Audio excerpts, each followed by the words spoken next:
Morning everyone, how are you? Everything is good.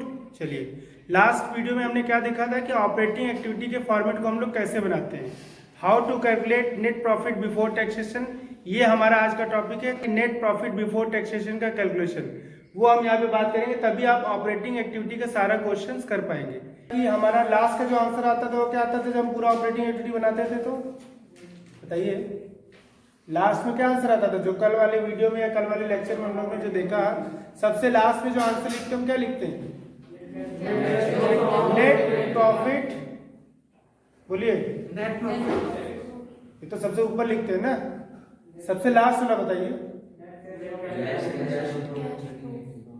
तो कल के टॉपिक में या कल के लेक्चर में जो हमने सीखा था, जो सबसे लास्ट में आता कि net cash flow from operating activity या फिर net cash use in operating activity. ये हमारा नॉर्मल फॉर्मेट था। नॉर्मल फॉर्मेट में मतलब कि हम ये सीख चुके थे कि अगर नॉर्मल क्वेश्चन हमारा आएगा, ठीक है, तो हम कैसे ये सारी चीजें कैलकुलेट करेंगे, यानी कैसे हम अपना ऑपरेटिंग एक्टिविटी का पूरा क्वेश्चन करेंगे। लेकिन स्टूडेंट कुछ टॉपिक ऐसे होते हैं जो उसमें धीरे धीरे एडजस्टमेंट्स के रूप में आते हैं, धीरे धीरे उसमें चीजों को इनहेंस करना शुरू करते हैं। तो अभी मैंने आपको कल जो टॉपिक पढ़ाया था वो एकदम नॉर्मल था।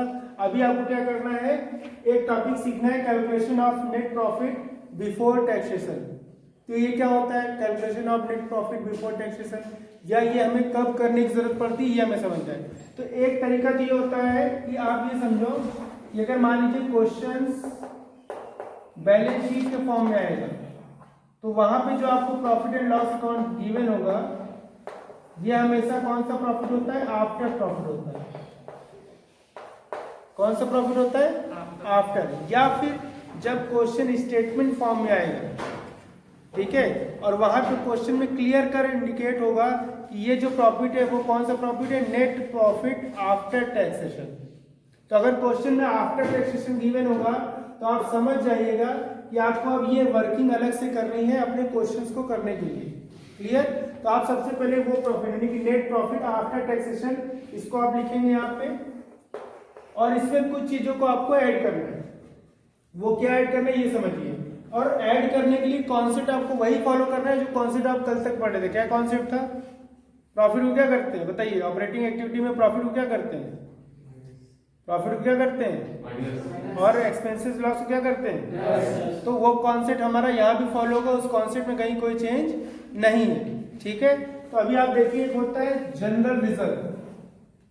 तो अगर हम पिछले साल हमारा जनरल रिजर्व सपोज दैट 15,000 है और करंट ईयर में हमारा जनरल रिजर्व 25,000 है, तो ड्यूरिंग ईयर कितना पैसा ट्रांसफर किया हमने? यानी कितना हमारा इस साल का एक्सपेंस है? 10,000। तो वो हम यहाँ पर ट्रीट करेंगे। समझ में आया? तो आप देखिए, ज्यादातर यहाँ पे जब ट्रांसफर टू जनरल रिजर्व की बात करते हैं तो उसे हम यहाँ पे ऐड करते हैं। क्यों? क्योंकि एक्सपेंसेस हमारा क्या होता है? ऐड होता है। कभी कभी एक आध दो क्वेश्चन ऐसे आ जाते हैं जिसमें पिछले साल जो जनरल रिजर्व था और इस साल जो जनरल रिजर्व है उसमें वैल्यू डिक्रीज हो रही है, तो उसको हम कहते हैं विड्रॉ फ्रॉम जनरल रिजर्व या डिक्रीज इन जनरल रिजर्व। तो यहाँ पे क्या करेंगे, उसको आगे अपोजिट काम करेंगे, क्या करेंगे? माइनस कर देंगे। क्लियर हो गया सबको? इसके बाद देखिए हमारा क्या होता है, प्रोविजन फॉर टैक्सेशन। तो स्टूडेंट जब क्वेश्चन में बैलेंस शीट के फॉर्म में आएगा तो वहां पे प्रोविजन फॉर टैक्सेशन 2 दिया होगा, तो उसके लिए हम अलग से एक टॉपिक पढ़ेंगे कि how to treat provision for taxation in cash flow statement, वो भी हम अलग से पढ़ेंगे। अभी आप ये देखिए, नॉर्मल अगर प्रोविजन फॉर टैक्सेशन अगर आपके पास आ गया, प्रोविजन फॉर टैक्सेशन अगर एक नॉर्मली क्वेश्चन में अगर आपको दिया हो तो इसको अभी आप 2 बार ट्रीट करेंगे। ठीक है, एक बार तो आप यहाँ पर इसको क्या करेंगे, यहाँ पे जैसे भी हमने लिख दिया यहाँ पे करंट ईयर, लेकिन ये करंट ईयर इसलिए लिखा हुआ है कि अभी जब बाद में आप पढ़ेंगे तो इसको डिटेल में पढ़ेंगे, तब समझेंगे कि यहाँ करंट ईयर क्यों लिखा हुआ है। ठीक है, अभी आप ये समझिए कि यहाँ पे प्रोविजन फॉर टैक्सेशन हमें क्या करना है, दिया हो तो यहाँ पे ऐड करना है। और लास्ट में जो कल हम लोगों ने पढ़ा था ऑपरेटिंग एक्टिविटी में, लास्ट में इनकम टैक्स रेट के नाम से हम क्या करते हैं, उसको माइनस करते हैं। तो वो हम वहाँ पे क्या करेंगे, माइनस, यानी कि एक ही प्रोविजन फॉर टैक्सेशन जब दिया होगा तो इसको हमें 2 बार ट्रीट करना है। एक बार यहाँ पे ऐड करेंगे जिसको हम कहते हैं नेट प्रॉफिट बिफोर टैक्सेशन की वर्किंग, एनपीबीटी में ऐड करेंगे, और दूसरा हम इसको क्या करेंगे, ऑपरेटिंग एक्टिविटी के लास्ट में इसको माइनस करेंगे। बाकी इसको भी हम डिटेल में पढ़ेंगे। इसको आप याद रखिएगा कि ये हमारे लिए भी एक टॉपिक है जिसे हमें बाद में पढ़ना है। ठीक है, उसके बाद आप देखिए जो भी हमारा एक्सपेंसेस है, जैसे आपको प्रपोज डिविडेंड मिलेगा, प्रपोज डिविडेंड आपको ऐड करना है। यहाँ पे भी प्रीवियस लिखा हुआ है, अभी आप लिख लीजिए प्रीवियस ईयर, फिर इसको आप समझेंगे कि यहाँ प्रीवियस ईयर क्यों लिखा है। उसके बाद हम यहाँ पे जो भी डिविडेंड हमारा पेड होता है, जैसे इंटरिम डिविडेंड, वो आपको कहाँ गिवन होगा, एडजस्टमेंट में। तो कुल मिला के आप देखेंगे सारे एक्सपेंसेस बाय नेचर हमारे क्या हो रहे हैं, ऐड हो रहे हैं। एक चीज होती है जो कि माइनस होती है, ठीक है, लेकिन वो अभी तक जल्दी क्वेश्चन में आया नहीं, that is called refund of taxation. कभी कभी हम ज्यादा पैसे इनकम टैक्स डिपार्टमेंट को दे देते हैं, तो वो लोग क्या करते हैं, हमें इनकम टैक्स रिटर्न कर देते हैं, that is called refund of tax. But जल्दी ये क्वेश्चन में मिलता नहीं है, क्योंकि एक तरीके का एक्स्ट्रा ऑर्डनरी आइटम होता है। तो इसको हम यहाँ क्या करेंगे, अभी माइनस करेंगे। कुल मिला के आप सब कुछ ट्रीट कर लेंगे, तो ये आपका जो वर्किंग करने के बाद आएगा, इसको हम कहते हैं नेट प्रॉफिट बिफोर टैक्सेशन। और ये जो नेट प्रॉफिट बिफोर टैक्सेशन की आपकी वर्किंग नोट की अमाउंट है, इसी को हम वहां पे अपने सबसे पहले जो cash flow from operating activity में लिखते हैं, नेट प्रॉफिट बिफोर टैक्सेशन, फिर ये वाली अमाउंट वहां पर आएगी। क्लियर हो गया? तो सभी लोग नोट कर लीजिए। इसके बाद अभी हम लोग एक क्वेश्चन इस पर करेंगे, ताकि आपको कल वाला टॉपिक और आज वाला टॉपिक दोनों मिला के सारा क्वेश्चन समझ में आ जाए कि कैसे हम क्वेश्चन को सॉल्व करते हैं। ओके, नोट करिए इसको। स्टूडेंट, ये एक क्वेश्चन है जिसको आप जल्दी से कॉपी में नोट कर लीजिए। देखिए, अभी जो हमने क्वेश्चन लेट आउट किया, जो कि अभी हमने आपको स्क्रीन पे दिया भी हुआ है क्वेश्चन, उसको पढ़िए। उसमें हमको करना क्या है, उसमें हमको कैलकुलेट करना है cash flow from operating activity, जिसमें हमें सबसे बाद में क्या लिखेंगे, लास्ट में क्या आएगा हमारा, नेट कैश यूज आ सकता है या नेट कैश फ्लो आ सकता है।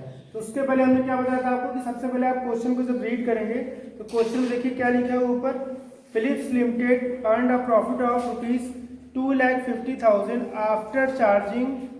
तो आफ्टर चार्जिंग मिल गया आपको। आफ्टर वर्किंग मैंने आपको क्या बताया था, सबसे पहले आप वर्किंग करिएगे, ये फॉर्मेट छोड़ दीजिए, वर्किंग करिए, पहले वर्किंग अलग से रखना करिए, ठीक है। सबसे पहले हम क्या लिखते हैं, नेट प्रॉफिट आफ्टर टैक्स। कितना दिया हुआ हमारे पास, 2,50,000। पहले हमने इसको नोट करिए।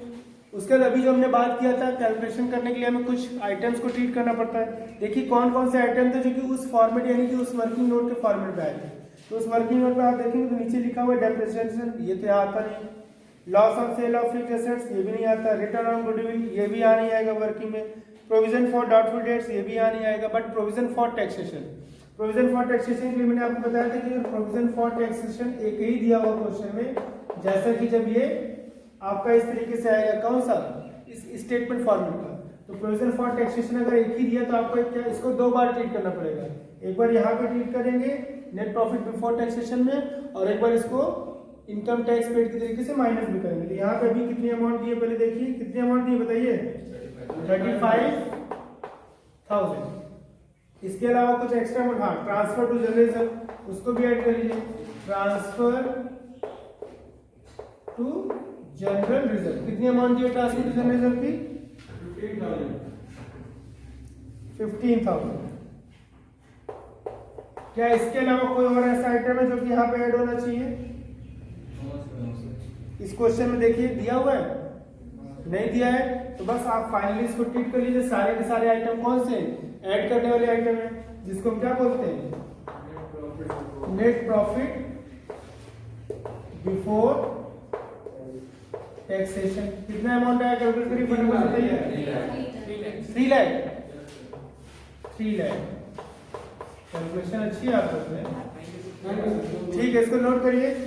देखिए हमारा net profit before taxation calculate हो गया, जिसको हम अपने फॉर्मेट में लिखेंगे। सबसे पहले हम क्या लिखेंगे, cash flow from operating activity, जिसमें सबसे पहले क्या लिखते हैं, नेट प्रॉफिट बिफोर टैक्सेशन, जिसको आपने क्या किया, वर्किंग नोट से कैलकुलेट कर लिया। कितनी अमाउंट हुई, 3 लाख। इसको हम कहाँ लिखेंगे, एकदम बाहर, क्योंकि ये फाइनल अमाउंट होती है जिसमें बाद में और फाइनल अमाउंट हम ट्रीट करते हैं। अब अपने क्वेश्चन को क्या करेंगे, आगे पढ़ना शुरू करेंगे। क्वेश्चन आगे पढ़िए। ये क्वेश्चन में क्या लिखा हुआ है, सबसे पहले अब हम क्या करते हैं, कुछ ट्रीटमेंट को ऐड करते हैं जो कि बाय नेचर हमारे या तो ऐड होंगे या तो माइनस होंगे, जिसको हम लिखते हैं एडजस्टमेंट फॉर। एडजस्टमेंट फॉर में हम सबसे पहले क्या करते थे, लॉसेस और एक्सपेंसेस को ऐड करते थे। इसमें देखिए क्वेश्चन में आपको क्या लिखा हुआ है, डेप्रिसिएशन। तो डेप्रिसिएशन लॉस होता है कि नहीं होता है, डेप्रिसिएशन लॉस होता है। डेप्रिसिएशन यहाँ पे लिखेंगे, डेप्रिसिएशन कितना डेप्रिसिएशन दिया हुआ है, 20,000। इसको हमने क्या किया, अंदर ऐड किया, ठीक है। नेक्स्ट देखिए, नेक्स्ट क्वेश्चन में क्या लिखा है, loss on sale of fixed tangible assets. तो लॉस ऐड होता है माइनस होता है, ऐड होता है। Loss on sale of fixed assets, how much? 2000. Next, return of goodwill. Return of goodwill, it means goodwill or intangible assets or any fictitious assets should be written off. तो उसको हम क्या करते हैं? By nature loss या profit? Loss by nature क्या होता है? इससे क्या देखिए आपका कल वाला कॉन्सेप्ट भी रिवाइज होगा. Goodwill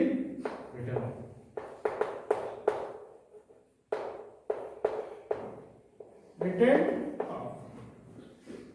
amount 9000.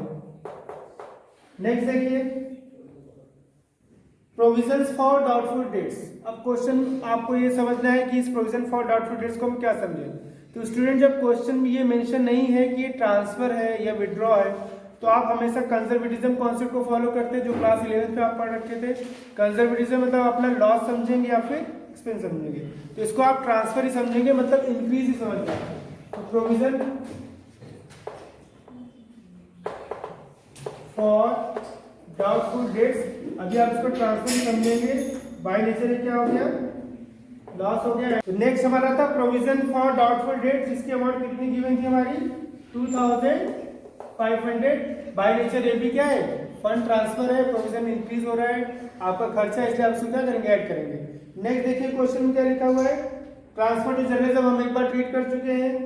Gain on sale of fixed assets. अभी बताइए लॉस हमारा ऐड होता है तो गेन या प्रॉफिट क्या होगा? माइनस होगा.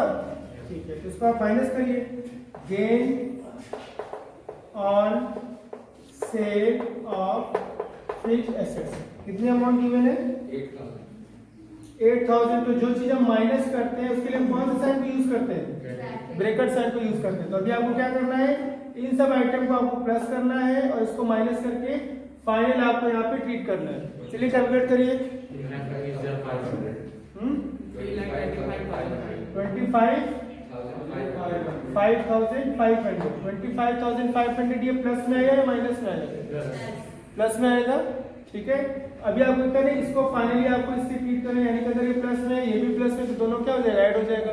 सपोज दैट मान लीजिए कल को कोई क्वेश्चन आप करें और ये माइनस में फिगर आ जाएगी तो प्लस माइनस क्या हो जाएगा? माइनस हो जाएगा.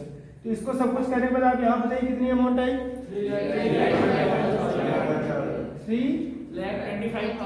25,500.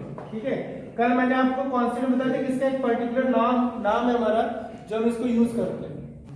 तो देखिए हमारा ये आया 3,25,500. इसका एक नाम था पर्टिकुलर. वो नाम क्या था? Operating profit before working capital changes. ठीक है, अब जब आपका क्वेश्चन में आ गया operating profit before working capital change, अब आप क्वेश्चन में देखिए आपको जो इसके बाद का क्वेश्चन दिया हुआ है जिसमें आप करंट एसेट्स और फिक्स्ड एसेट्स, क्या फिक्स्ड एसेट्स को ट्रीट करेंगे यहाँ पे? बोलिए. ऑपरेटिंग एक्टिविटी में फिक्स्ड एसेट्स का ट्रीटमेंट होता है परचेज सेल? नहीं ना. तो अगर फिक्स्ड एसेट्स दिया भी हो तो उसको आप इग्नोर कर दीजिए. आपको सिर्फ किससे मतलब है? करंट एसेट्स और करंट लायबिलिटी से.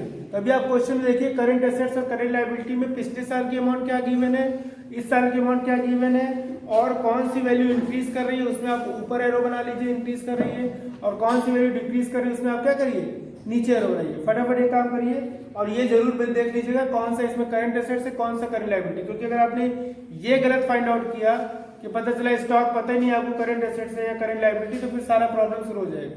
तो अभी साथ साथ देखते जाइए मेरे. सबसे पहले लिखा हुआ है ट्रेड रिसीवेबल्स. ऑल गुड का मतलब होता है कोई बैड डेट्स इसमें नहीं है. प्रीवियस ईयर में 2015 में अमाउंट थी 50,000 और करेंट ईयर में 60,000. तो बताइए वैल्यू इंक्रीज हो रही है कि डिक्रीज हो रही है? इंक्रीज हो रही है. तो ये increase in current assets, increase in current assets हमारे लिए प्रॉफिट है कि लॉस है? प्रॉफिट को क्या करते हैं? माइनस की प्लस माइनस. तो इसको हम लोग क्या लिखेंगे? जब decrease increase in current assets minus वाली हेडिंग में लिखेंगे. तो अभी आप एक बार कंफर्म कर लीजिए क्या क्या है. फिर देखिए ट्रेड पेबल ये लायबिलिटी होती है, करंट लायबिलिटी. पिछले साल 45,000 था, इस बार 55,000 है. ये क्या हो रहा है? इंक्रीज हो रहा है. Increase in current liability profit है कि लॉस है? लॉस है. तो लॉस हम क्या करते हैं? ऐड करते हैं. अब इसको ऐड वाली हेडिंग में लिखेंगे. फिर हमारा इन्वेंट्री. इन्वेंट्री मतलब क्या होता है? स्टॉक होता है. स्टॉक देखिए क्या है? लास्ट ईयर हमारा 12,000 था, करंट ईयर में हमारा 8,000 है. तो ये क्या हो रहा है? डिक्रीज हो रहा है. Decrease in current assets decrease in current assets loss होता है, इसको भी हम ऐड वाले कॉन्सेप्ट में रखेंगे। नेक्स्ट देखिए income received in advance. Income received in advance by nature liability है, करंट लायबिलिटी। तो लास्ट ईयर आपको अमाउंट थी कितनी 8000, इस साल डैश, स्टूडेंट डैश का मतलब होता है इस साल पूरी वैल्यू डिक्रीज हो गई। पिछले साल कोई वैल्यू शो हो रही है, इस साल अगर डैश है इसका मतलब पूरा डिक्रीज हो गया, ठीक है। या फिर पिछली बार वैल्यू डैश थी, इस बार वैल्यू कुछ दी हुई है, इसका मतलब पूरा इंक्रीज हो गया, दोनों बातें। तो इस बार कितना हो गया 8000 पूरा डिक्रीज है। तो डिक्रीज इन करंट लायबिलिटी हमारे लिए प्रॉफिट है कि लॉस है? प्रॉफिट क्या करते हैं, माइनस करते हैं, उसको माइनस वाले हेडिंग में लिखेंगे। फिर देखिए लास्ट में आउटस्टैंडिंग एक्सपेंसेस और प्रीपेड एक्सपेंसेस। आउटस्टैंडिंग एक्सपेंसेस हमारा क्या है, करंट लायबिलिटी, और प्रीपेड एक्सपेंसेस हमारा क्या है, करंट एसेट्स। तो करंट लायबिलिटी पिछले साल 6000, इस साल 3000, तो 3000 क्या हो रहा है, डिक्रीज हो रहा है, उसको डिक्रीज इन करंट लायबिलिटी में रखेंगे। और प्रीपेड एक्सपेंसेस पिछले बार डैश था, इस बार पूरा इंक्रीज, मतलब पूरी वैल्यू क्या हो गई, इंक्रीज हो गई। तो इंक्रीज वैल्यू को हम क्या करेंगे, इंक्रीज इन करंट एसेट्स क्या करते हैं, लेस करते हैं। तो आप फटाफट देखिए और बताइए कहाँ कहाँ। जैसे सबसे पहले हम लिखेंगे ऐड।